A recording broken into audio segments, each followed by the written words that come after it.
ang pakikipaglaban ni Kurapika at Nabil sa isa sa mga bodyguards ni Prince Benjamin na si Vincent. Ang additional skill or feature ng index finger ni Kurapika na ang Stealth Dolphin. Ang pagbigay niya ng isa sa kanyang mga abilities kay Queen Oito ang mas lumalalang sitwasyon ng pagkakagipit nila sa gitna ng mga higher ranking princess at ang downside, ang isang napakalaking disadvantage ng muling paggamit niya ng Emperor Time na magkukos ng kanyang buhay. What is up you guys? It is The Updated Weeb at nagbabalik na naman tayo para sa isang panibagong chapter ng Hunter x Hunter. Tulad ng pinangako ko sa inyo guys, magkakaroon na tayo ng daily uploads. Araw-araw tayong magkakaroon ng bagong chapter para sa Hunter x Hunter series hanggang sa marating na natin ang latest chapters. Kaya naman huwag mo na kalimutang mag-iwan ng like, mag-subscribe at i-ring mo na din ang bell button para automatic tuwing magkakaroon tayo ng bagong video, manonotify ka na agad at hindi mo na kailangang constantly nakabantay sa channel. Kaya naman huwag na nating patagalin pa, let's go! Sa pinakaunang panel pa lang ay makikita na natin na dito ay umiinit at magsisimula na ang laban sa gitna ni Kurapika at nitong si Vincent, ang isa sa mga bodyguards nitong si Prince Benjamin. Dito ay naisip agad nitong si Kurapika na dahil nga sa itong si Vincent ay isa mismo sa personal militia or sa mga personal na bodyguards nitong si Prince Benjamin at hindi lamang yun, sila mismo ay parte talaga ng Royal Army kahit na mag-imbento ng mga walang kwentang bagay ng mga imbentong storya itong si Vincent ay paniniwalaan siya ng Royal Army since parte nga siya doon at isa siyang membro. Kaya naman kapag nilabanan nila si Vincent, kung sakaling mapatay nila ito sa isang laban ay hindi sila paniniwalaan kahit patotoong sinasabi nila. Kahit pa ang katotohanan na wala naman talagang dalang armas o kahit na anong poison vial ang maid nitong si Queen Oito na si Sandra, hindi ito paniniwalaan dahil isa ngang miyembro ng Royal Army mismo si Vincent. At kahit pasabihin ni Kurapika at nitong si Bill na ang dahilan kung bakit nilabanan at nag-retaliate sila kay Vincent ay dahil sa self-defense, hindi sila paniniwalaan. Sila pa mismo ang maituturing ng mga assassins at dahil doon sila pa ang makukulong. Binalaan pa sila ni Vincent habang sinasabi na kapag lumapit pa daw itong si Kurapika at si Bill ay sasabihin niya sa kanilang radyo na itong si Kurapika at si Bill ay mga assassins pala na ipinadala para i-assassinate si Prince Wobble.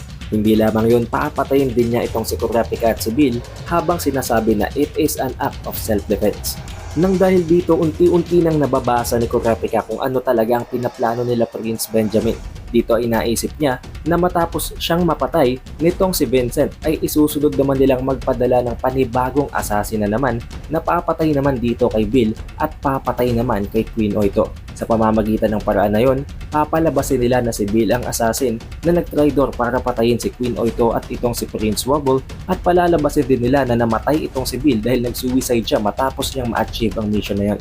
Nang dahil nga sa hindi pa alam ni Kurapika kung anong dapat niyang gawin, sumunod muna siya at nag-cooperate siya sa gustong mangyari nitong si Vincent. Hindi siya lumapit at itinaas niya ang kanyang dalawang kamay. Dito ay sinabihan siya nitong si Vincent na tama daw ang kanyang desisyon. Sa pamamagitan ng pagsunod nitong si Kurapika ay masosolve nila ang kung anumang problema na nangyayari ngayon. Habang sinasagot naman siya ni Kurapika na currently, sa current situation nila, itong si Vincent ang para bang dangerous na tao at hindi si Kurapika o kahit sino mang individual na nanggaling sa squad ni Prince Wobble. Dito din ay sinabi sa kanya nitong si Vincent na kung magko-cooperate daw sila completely, kaya nilang solusyonan ang lahat ng nangyayaring ito at sa pamamagitan ng pag-cooperate nilang yon, hindi niya papatayin ang buong squad at hahayaan itong mabuhay. Pero alam naman ni Kurapika na ang lahat ng sinasabing ito ni Vincent ay lahat kasinungalingan lamang. Gumagawa lamang siya ng paraan para unti-unti niyang ma-infiltrate at mapasok, ma-annihilate at ma-wipe out ang buong squad nitong si Prince Wobble. Nang dahil dito, sinabi niya ang mga salita na ang kanyang pangako kay Prince Wobble at kay Queen Oito na poprotektahan niya ang dalawang yon no matter what happens. Dito na nagsimulang matakot si Prince Wobble at nagsimula na siyang umiyak. Subalit itong si Kurapika naman ay nagsimula ng alisin ang mga contact lens na nakabalot sa kanyang mga mata para itago ang kanyang scarlet eyes. Dito din ay unti-unting nagulat itong si Queen Oito, si Bill at ang natitira pang maid matapos makita ang mga namumulang mata nitong si Kurapika. Habang tinatanong ni Kurapika si Queen Oito kung may tiwala daw ba itong si Queen Oito kay Kurapika. Dito ay nakita nitong si Queen Oito na matapos ipakita ni Kurapika ang kanyang scarlet eyes ay biglang tumahan sa pag-iyak si Prince Wobble. Nakita din niya dito na para bang umaamo si Prince Wobble kay Kurapika at gusto niya itong lapitan. Nang dahil doon napansin niya na para bang nagustuhan talaga nitong si Prince Wobble si Kurapika kaya hindi na siya nag-alangan. Sinabi niya kay Kurapika na nakukuha niya ang complete trust, ang 100%, ang buong tiwala nitong si Prince Wobble at ni Queen Oito. Nang dahil doon, agad na pinagalaw ni Kurapika ang kanyang index finger, ang kanyang hintuturong daliri. Subalit, hindi niya ito ginamit para atakihin si Vincent. Kung hindi, pinatama niya ang kanyang mga kadenang yon mismo kay Queen Oito. Dito ay gulat na gulat, hindi lamang si Queen Oito na para bang pumasok ang isang type ng kuryente or nen sa kanyang katawan, kung hindi maging ang lahat ng mga individual sa loob ng room, dahil hindi din nila ine-expect ang gagawing move na yun ni Kurapika. Subalit nakita naman natin dito na hindi na harm, walang nangyaring masama kay Queen Oito at biglang nag-appear, nag-manifest ang dolphin na nagmumula sa index finger nitong si Kurapika na kinakausap itong si Queen Oito at sinasabing sa pamamagitan ng ability ni Kurapika ay nagkakaroon ng koneksyon ng telepathic na communication sa gitna nilang dalawa ni Queen Oito. Temporarily, inilipat daw nitong si Kurapika ang pag-control sa kanya dito kay Queen Oito. Meaning, at the moment, ang ability ng paggamit ng Little Eye o ng ability ni Sayid na ninakaw nila sa pamamagitan ng steel chain ay nasa kamay na ngayon itong si Queen Oito. Siya ang makakapag-control sa dolphin na ito at may nag-appear din na para bang earpiece dito sa kaliwang tenga ni Queen Oito na maaaring yun ang dahilan kung paano nakakapag-usap si Queen Oito at ang dolphin na ito nang hindi nagsasalita at sa loob lamang ng kanilang isip. Sinabi din ng dolphin na ito na ang nakakakita lamang daw sa kanya ay tanging si Kurapika lamang at itong si Queen Oito. Meaning kahit pa merong ibang Nen users, kahit pa may ibang may abilidad na makita ang mga Nen beast, hindi nila makikita ang dolphin na ito. Tanging si Kurapika lang talaga at si Queen Oito ang makakakita sa kanya. Sinabi din ng dolphin na ito na mananatili ang dolphin na to kay Queen Oito hanggang sa gamitin na ni Queen Oito ang Little Eye o ang ability na ninakaw nila kay Sayid na nangangahulugan na magsistick at mananatili ang dolphin na ito kay Queen Oito hanggang hindi pa nila yung ginagamit. Matapos makita nitong si Vincent na inatake nga nitong si Kurapika si Queen Oito, pumasok sa isip niya na pwedeng kakampi o para bang nag-side na itong si Kurapika para kampihan sila at para patayin na itong si Queen Oito. Dahil ang nakikita lang naman niya ay ang mga kadena nitong si Kurapika at hindi niya nakikita na ibinigay at tinransfer ni Kurapika ang dolphin kay Queen Oito. But at this point, na-distract itong si Vincent at hindi niya namalayan na wala na pala itong si Bill. Itong si Bill pala ay agad na nag-react at sumugod papunta sa kanya. Para naman mapigilan ang ginagawang pagsugod ni Bill papunta kay Vincent ay binaril niya ito gamit ang kanyang handgun. Subalit hinarangan naman ni Bill ang kanyang vital organs habang iniisip ni Vincent na ginawa yun ni Bill para iligtas ang kanyang sarili. It was too late nang ma-realize nitong si Vincent na gumamit pala ng aura ng Nen itong si Bill para pigilan ang mga bullets na nanggaling sa kanyang baril. Dito din na-realize nitong si Vincent na kung gagamitin lamang niya ang baril, hindi niya mapipierce at hindi tatagos ang mga balang yon sa Nen wall na ginagawa nitong si Bill. Kaya naman napagdesisyonan niya na gamitin na ang kanyang sariling Nen ability na ang Empty Air Fist Air Blow. Subalit bago niya yun ma-launch, nagtataka siya kung bakit hindi niya na yun ma-deploy. Hindi niya alam kung anong nangyayari habang itong si Bill naman patuloy pa rin ang paglapit sa kanya. Dito niya na lamang nakita na ang isa sa mga kadena nitong si Kurapika ay nakatusok na sa kanya. Ang injection o ang vial na kung saan ay humihigop ng napakadaming amount ng aura at hinihigop mismo ang Nen ability ng mga kalaban nito. Walang iba kung hindi ang steel chain. Dito ay na-explain pa nga nitong si Kurapika na sa pamamagitan ng paggamit niya ng kanyang Emperor Eye na isasamon niya na completely and isolatedly ang kanyang stealth dolphin. Okay guys, lilinawin ko muna, hindi to steal na nakaw, hindi din to steal na bakal, ito ay stealth. Stealth na nangangahulugan na hindi nakikita or invisible. Since kaya nga niyang isamon ang stealth dolphin at ibinigay niya ang ability ng paggamit ng stealth dolphin na binigyan niya ng ability ni Sayid na ang Little Eye kay Queen Oito, meaning open and empty na ngayon ang kanyang steel chain. Wala itong laman dahil nga ibinigay niya na ang bala nun papunta sa stealth dolphin. Nasa kanila na yon ni Queen Oito. Kaya naman ginamit niya ang steel chain para nakawin naman ang ability nitong si Vincent na dahilan kung bakit hindi ma-deploy nitong si Vincent na kanyang Nen ability. Nang dahil na din sa destruction na yon na hindi alam ni Vincent kung ano nangyari, agad namang nakalapit at nakapag-land ng isang physical blow itong si Bill kay Vincent na dahilan kung bakit hindi niya na mag-utilize ang paggamit ng kanyang handgun at pinigilan nito ang kanyang movement. Bago pa man lamang niya tangkain gamitin na naman at iputok ang kanyang baril, ay inapakan naman ni Kurapika ang kanyang kamay para mapigilan na siya sa kahit na anong masamang balak niya pang gawin. Nang dahil na nga sa cornered at wala nang magawa itong si Vincent, tinakot niya itong si Bill at si Kurapika habang sinasabing palalabasin daw niya na inatake siya ng dalawang ito habang pinoprotektahan niya si Queen Oito at si Prince Wobble. Sinabi niya na i-utilize niya ang paggamit ng kanyang pagiging isang royal guard para baliktarin itong si Bill at si Kurapika. Subalit dito ay sumingit itong si Queen Oito habang sinasabing siya daw ang magte-testify. Siya ang magiging isang witness, ang magsisilbing evidence na hindi totoong sinasabi nitong si Vincent at papanigan niya ang katotohanan na talagang ang tunay na nagpoprotekta sa kanya ay si Bill at si Kurapika. Sinabi din ni Queen Oito na ipagtatapat din niya na pinatay nitong si Vincent ang kanyang inosenteng maid na si Sandra at pinagtangkaan din daw nitong si Vincent ang buhay niya at ni Prince Wobble. Subalit naman dito ay sinabi nitong si Kurapika kay Queen Oito na don't worry, hindi na yun kailangan gawin nitong si Queen Oito dahil sa pamamagitan ng kanyang ability, itong si Vincent mismo ang aamin sa kanyang mga sariling kasalanan. Matapos yun marinig nitong si Vincent, bigla na lamang siyang may kinagat sa loob ng kanyang bibig at nagsimula na siyang hindi makahinga. Dito nila na-realize na may nakaipit palang lason sa bagang nitong si Vincent at kinagat niya ang poison na yun na nasa kanyang ngipin para pigilan itong si Kurapika na gamitin ang kanyang mga information at para hindi na siya magamit nito laban sa pinakaunang prinsipe na si Benjamin. Nagpanik naman itong si Queen Oito habang sinasabi kay Bill at kay Kurapika na ipadura daw nila kay Vincent ang laso na yun na nasa bibig niya. Subalit sinabi naman itong si Kurapika na huli na ang lahat, gumana na ang lason.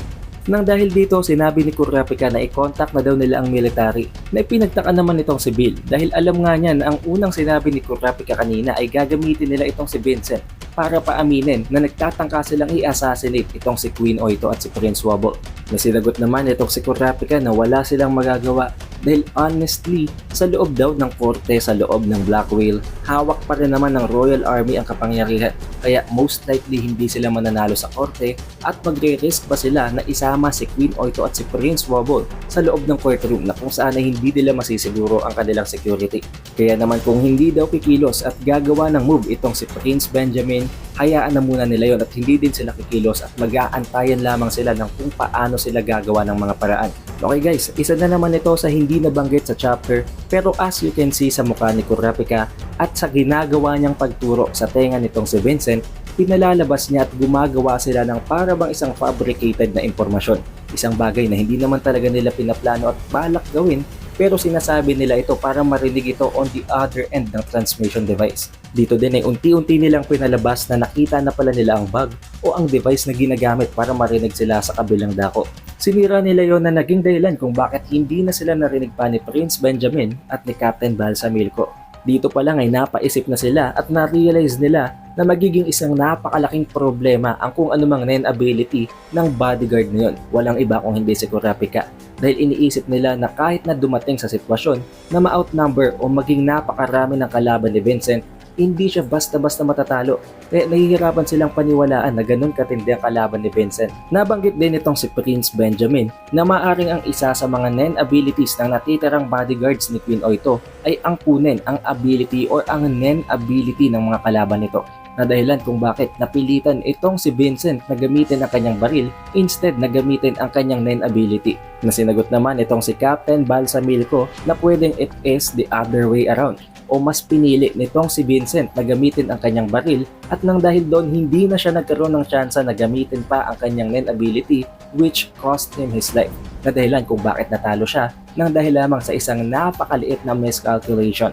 Idinagdag pa nitong si Benjamin na napakadaya naman daw ng ability yon ng kung sino mang bodyguard dahil base sa mga narinig nila, ang bodyguard ngayon ay maaring isang manipulator dahil nabanggit niya itong si Kurapika o para bang mas ginusto niya talagang iparinig sa dalawang ito na nag-i-espiya gamit ang transmission device na kaya niyang paaminin si Vincent sa korte. Subalit sinabi naman itong si Captain Balsamilco na hindi daw yung nag-a-align sa mga nangyayari dahil unang-una sa lahat, ang manipulator daw ay mostly gumagawa ng mga commands sa pamamagitan ng pagsasalita at pagbibigay ng verbal na mga instructions. Hindi lang yon, sinabi din itong si Balsamilco na kung totoong isang manipulator yon, bakit nagawa pa nitong si Vincent na makipaglaban? Nagawa niyang iputok ang kanyang baril at nagawa pa nitong si Vincent na kagatin ang laso na nakaipit sa kanyang ngipin.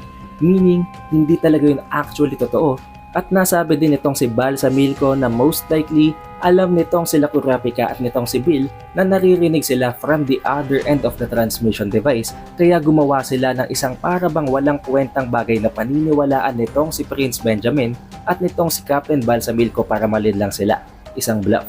Pero hindi na naman daw mawawala ang posibilidad na kahit konti may halong katotohanan ng binanggit na yun ni Kurapika. Sinabi din itong si Captain Balsamilco na most likely gusto talagang iparinig nitong sila Kurapika sa kanilang dalawa nitong si Benjamin na isa siyang manipulator para maging mapagmatsyag sila, para maging careful sila at para mag-hold back sila sa mga plano nilang gawin. And since dahil nga sa nagpakamatay at pinili talaga nitong si Vincent na isakripisyo ang buhay niya, surely there is a good reason. Alam niya na tama at ang pinaka-best option ay ang patayin ng kanyang sarili dahil kung alam naman niya na isang manipulator at magagawa pa rin gamitin itong si Kurapika ang kanyang bangkay, hindi siya magpapakamatay. Dito na-realize ng pinakaunang prinsipe na si Benjamin at ng captain ng kanyang military na napakatindi, napakatalino at napaka-skillful ng natitirang dalawang mga bodyguards ni Prince Wobble. Alam nila na ito ang magiging isa sa pinakamalaking kalaban nila na dahilan kung bakit mas lalo pang na-excite itong si Prince Benjamin. Subalit dahil nga patay na itong si Vincent, wala nang kahit na sinong bodyguards ang nasa loob ng quarters ni Prince Wobble. Nang dahil doon kumuha siya ng isang substitute, isang bodyguard na papalit sa posisyon na naiwanan ni Vincent. Walang iba kung hindi si Bobby Mina. Sinabi niya kay Bobby Mina na ang mission niya sa loob ng quarters nitong si Prince Wobble ay napakatindi, napakadelikado. At kung kailangan niyang ibigay ang kanyang buhay para makumpleto ang misyon, gawin niya yun. Switching of scenes naman ay makakabalik na naman tayo ngayon sa quarters, sa residency nitong si Prince Wobble at ni Queen Oito. Dito'y iniisip ni Kurapika kung paano nila magagamit ang ibinigay niyang stealth dolphin kay Queen Oito. Ang pinakaunang pumasok sa isip niya ay walang iba kung hindi ang 13th prince na si Marayam. Nang dahil nga sa itong si Marayam may isang bata pa lamang, meron daw itong isang pet hamster na palagi nitong isinasama at hindi nito iniiwanan. Given this information, pwede nilang gamitin nitong si Queen Oito ang stealth dolphin at ang little eye na ability ni Sayid para makontrol at mamanipulate ang hamster na yon. Sa pamamagitan nun, magagawa nilang ma-infiltrate ang residence ng 13th Prince at makakasagap sila ng mas importante pang mga impormasyon.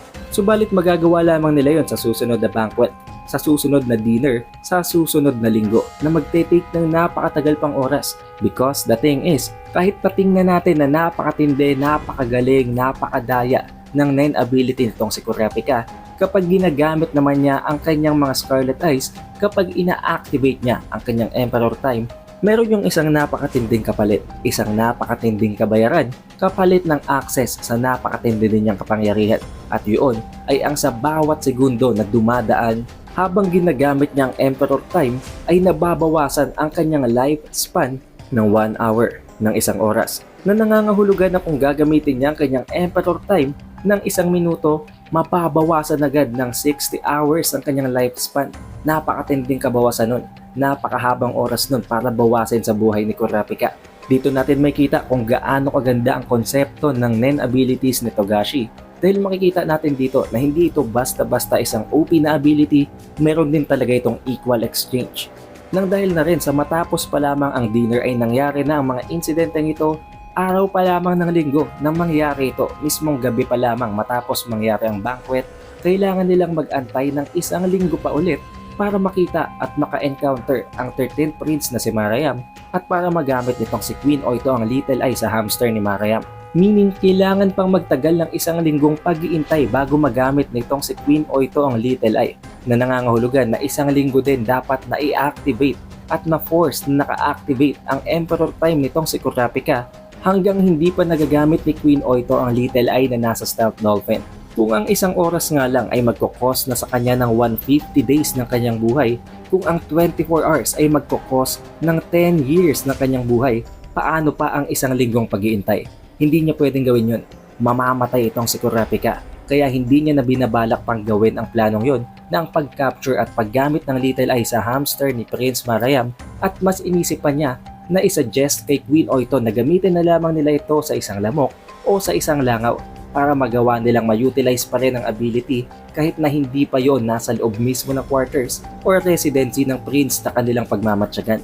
Nang dahil na rin sa alam na ng Stealth Dolphin na naguguluhan na ang kanyang master na si Kurapika, nagsuggest ang Dolphin na ito na pwede naman daw na isa lang at palitan na lamang nila ang bala niya, natanggalin na lamang ang Little Eye at ipalit na lamang ang Nen ability na kakukuha niya lamang kay Vincent. Therefore, hindi na nila kailangang problemahin pa kung sa anong insekto nila gagamitin ng Little Eye at mawawalan pa ng laman ang kanyang Steel Chain. Meaning, pwede niya uling gamitin ng Steel Chain para nakawin ang ability ng kung sino mang kalaban na makakaharap nila. Muntik na sanang mapapayag itong si Kurapika, subalit pinag-isipan niya itong mabuti. Kung gagawin nila yon, magiging maganda nga naman dahil it would be like killing 3 birds with 1 stone. Pero in the case na mataas din naman ang standard or ang requirement bago ma-launch ang ability ni Vincent, meaning mahihirapan din siyang gamitin yun agad, at mangangailangan na namang forcefully naka-activate ang kanyang Emperor Eye not until magamit niya yun, magiging malala na naman yun para sa kanya. It can even cost his life dahil kung hindi niya magagamit, mabababad siya sa paggamit ng Emperor Time hanggang sa maubos na mismo ang kanyang lifespan. Kaya naman hindi siya nag-agree at sinabi nila na maghanap na lamang sila ng insekto sa loob ng residence ni Prince Wobble at gamitin na nila agad ang Little Eye. Pero sa napakatinding sitwasyon na ito, dito pa biglang may tumawag sa kanilang residence. Walang iba kung hindi ang first prince na si Benjamin, ang third prince na si Choray, at ang fifth prince na si Tsubepa. Alam natin na ang lahat ng yon ay ang pinakapakay ay walang iba kung hindi ang impormasyon na manggagaling kay Kurapika dahil alam nga nila na itong si Kurapika ang tumawag at ang nagbigay ng impormasyon na may mga nag-appear na daw na mga Nen Beast. And since tatlo nga ang tumatawag sa kanila, sinabi ni Queen Oito na usually sinasagot ang mga calls by order of rank o ang pinakamatanda, ang pinaka-eldest na prinsipe ang dapat i-prioritize na sagutin muna. Subalit at this point, since napakadami nga ng mga tumatawag na para bang mga urgent at mga emergency calls, kapag hindi nila sinagot ang tawag ng ibang prinsipe, pwedeng i-interpret nila yon as hostility. At nabanggit din dito ni Kurapika na pwede ding ma-interpret yon ng ibang mga prinsipe na para bang ang pinakaunang sinagot nilang tawag ay ang prinsipe na kinakampihan o ang prinsipe na kabalikat nila, meaning magkakaroon pa ng mas matinding gulo na hindi naman nila may de-deny. Walang magiging kwenta ang kanilang pagrason at ang kanilang explanation kapag nangyari na ang bagay na yon. Idinagdag pa ni Queen Oito na kung hahayaan nila na maghintay ang ibang mga prinsipe sa kanilang call at kung sakali na ihang na nila ang call o patayin na nila ang tawag, it will be like a declaration of war. Meaning, kailangan talaga nilang humanap ng paraan para maiwasan ang misunderstanding ngayon. But in this very crucial moment, meron pang nagdingdong o nagpindot ng doorbell ng kanilang residence. Isa na naman sa mga bodyguards ni Prince Benjamin na ipinadala niya, walang iba kung hindi itong si Bobby Mina. Napakatindi, napakalala, napaka-critical na ng sitwasyon at napakagulo na. Paano na maiiwasan ito nila Kurapika at ng kanyang buong squad ngayong nag-iipon-ipon at nagsasabay-sabay na nga ang lahat ng problema nila. However, para masagot yan, kailangan nyo nang antayin ang susunod na video, ang susunod na chapter. Huwag nyo kalimutang mag-iwan ng like, mag-subscribe at i-ring nyo na din ang bell button para hindi nyo na kailangan constantly magbantay kung may bagong upload, automatic manonotify na kayo kapag may bago tayong video. Also, don't forget na i-follow at i-like din ang ating official Facebook page at ang ating official TikTok account. Before we end the video, shoutout nga pala sa napakatinding mga supporters na ito from the previous video. Maraming salamat guys. It is the Updated Weeb and I will see you guys on the next one.